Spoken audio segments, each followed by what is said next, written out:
Assalamualaikum warahmatullahi wabarakatuh. Perkenalkan, nama saya Sarmila Saera dengan NPM 5019187, Prodi PGSD kelas 4E. Di sini saya akan membahas mengenai silabus dan RPP. Pertama, silabus.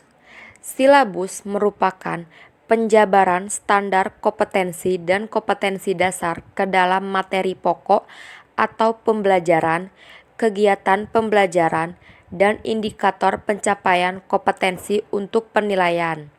Silabus merupakan sumber pokok dalam penyusunan rencana pembelajaran untuk satu SK dan KD. Silabus bermanfaat sebagai pedoman dalam pengembangan pembelajaran lebih lanjut, seperti pembuatan rencana pembelajaran, pengelolaan kegiatan pembelajaran, dan pengembangan sistem penilaian. Silabus juga bermanfaat sebagai pedoman untuk merencanakan pengelolaan kegiatan pembelajaran. Fungsi silabus pertama, preventif, yaitu mencegah pengajar dari melakukan hal-hal yang tidak sesuai dengan yang telah ditentukan dalam kurikulum. Kedua, korektif, yaitu silabus berfungsi sebagai rambu-rambu yang harus ditaati dan sebagai pedoman dalam melaksanakan pendidikan. Tiga, konstruktif, yaitu silabus memberikan arah secara rinci bagi pelaksanaan dan pengembangan pendidikan yang mengacu pada kurikulum. Selanjutnya, komponen silabus. Pertama, standar kompetensi dan kompetensi dasar bisa dilihat dalam dokumen standar isi sesuai dengan mata pelajaran masing-masing. Kedua, materi pembelajaran. Materi pembelajaran berfungsi untuk memberikan petunjuk kepada peserta didik dan guru atau fasilitator tentang apa yang harus dipelajari dalam mencapai kompetensi yang telah ditetapkan. 3. Kegiatan pembelajaran. Kegiatan pembelajaran dalam silabus berfungsi mengarahkan peserta didik dan guru dalam membentuk kompetensi dasar. 4. Indikator. Indikator dalam pengembangan silabus berfungsi sebagai petunjuk tentang perubahan perilaku yang akan dicapai oleh peserta didik sehubungan dengan kegiatan belajar yang dilakukan sesuai dengan kompetensi dasar dan materi pembelajaran yang dikaji. Selanjutnya, penilaian. Penilaian dalam silabus berfungsi sebagai alat dan strategi untuk mengukur keberhasilan peserta didik. Selanjutnya, alokasi waktu. Alokasi waktu dalam silabus adalah pengaturan waktu untuk kegiatan pembelajaran sesuai dengan kalender pendidikan. Selanjutnya, sumber belajar. Sumber belajar dalam silabus berfungsi mengarahkan peserta didik dan guru mengenai sumber-sumber belajar yang relevan untuk dikaji dan daya digunakan untuk membentuk kompetensi dasar. Landasan pengembangan silabus, yaitu terdapat dua landasan. Pertama, menurut Peraturan Pemerintah Republik Indonesia Nomor 19 Tahun 2005 tentang Standar Nasional Pendidikan Pasal 17 Ayat 2. Yang kedua, Peraturan Pemerintah Republik Indonesia Nomor 19 Tahun 2005 tentang Standar Nasional Pendidikan Pasal 20. Prinsip-prinsip pengembangan silabus. Pertama, relevansi. 2. Fleksibilitas. 3. Kontinuitas. 4. Efektivitas. 5. Efisiensi. 6. Konsistensi. Dan 7. Memadai. Selanjutnya, unit waktu silabus.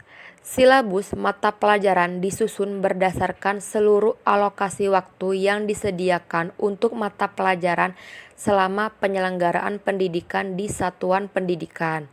Penyusunan silabus memperhatikan alokasi waktu yang disediakan per semester, per tahun, dan alokasi waktu mata pelajaran yang sekelompok. Implementasi pembelajaran per semester menggunakan penggalangan silabus sesuai dengan standar kompetensi dan kompetensi dasar untuk mata pelajaran dengan alokasi waktu yang tersedia pada struktur kurikulum. Selanjutnya, pengembangan silabus. Pengembangan silabus dapat dilakukan oleh para guru secara mandiri atau berkelompok dalam sebuah sekolah atau beberapa sekolah, kelompok musyawarah guru mata pelajaran, atau pada kelompok kerja guru dan dinas pendidikan. 2. Disusun secara mandiri oleh guru apabila guru yang bersangkutan mampu mengenai karakteristik siswa, kondisi sekolah, dan lingkungannya. Terakhir, apabila guru mata pelajaran karena sesuatu hal belum dapat melaksanakan pengembangan silabus secara mandiri, maka pihak sekolah dapat mengusahakan untuk membentuk kelompok guru mata pelajaran untuk mengembangkan silabus yang akan digunakan oleh sekolah tersebut. Langkah-langkah pengembangan silabus. Pertama, perencanaan. Dalam perencanaan, tim pengembangan harus mengumpulkan informasi dan referensi serta mengidentifikasi sumber belajar termasuk narasumber yang diperlukan dalam pengembangan silabus. 2. Pelaksanaan. Pengembangan silabus dapat dilakukan dengan langkah-langkah. 3. Penilaian. Penilaian silabus harus dilakukan secara berkala dalam berkesinambungan dengan menggunakan model-model penilaian. 4. Revisi. Draft silabus yang telah dikembangkan perlu diuji kelayakannya melalui analisis kualitas silabus, penilaian ahli, dan uji lapangan. Terakhir, pengembangan silabus berkelanjutan. Selanjutnya, RPP.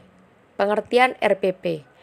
Pembelajaran yang dasarnya merupakan proses yang ditata dan diatur sedemikian rupa menurut langkah-langkah tertentu agar dalam pelaksanaannya dapat mencapai hasil yang diharapkan.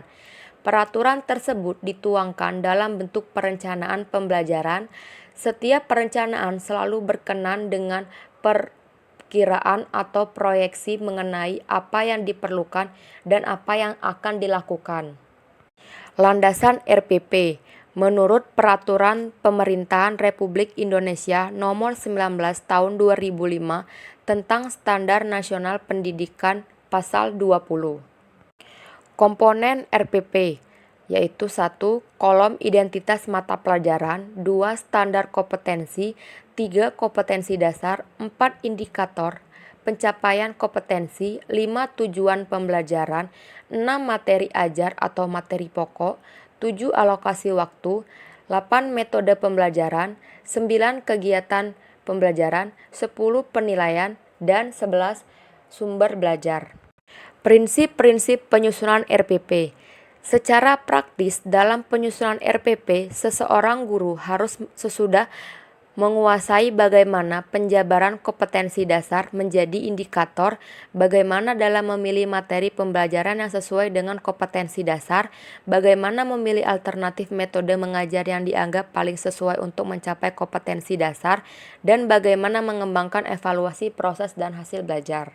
Selanjutnya, langkah-langkah penyusunan RPP. 1. Menuliskan identitas mata pelajaran. 2. Menuliskan standar kompetensi. 3. Menuliskan kompetensi dasar. 4. Menuliskan indikator pencapaian kompetensi. 5. Merumuskan tujuan pembelajaran. 6. Materi ajar. 7. Alokasi waktu. 8. Menentukan metode pembelajaran yang akan digunakan. 9. Merumuskan kegiatan pembelajaran. 10. Menentukan media, alat, bahan, atau sumber belajar. 11. Penilaian hasil belajar. Baiklah, itulah materi yang dapat saya sampaikan. Apabila ada salah kata, saya mohon maaf. Kepada Allah saya mohon ampun. Saya akhiri. Wassalamualaikum warahmatullahi wabarakatuh.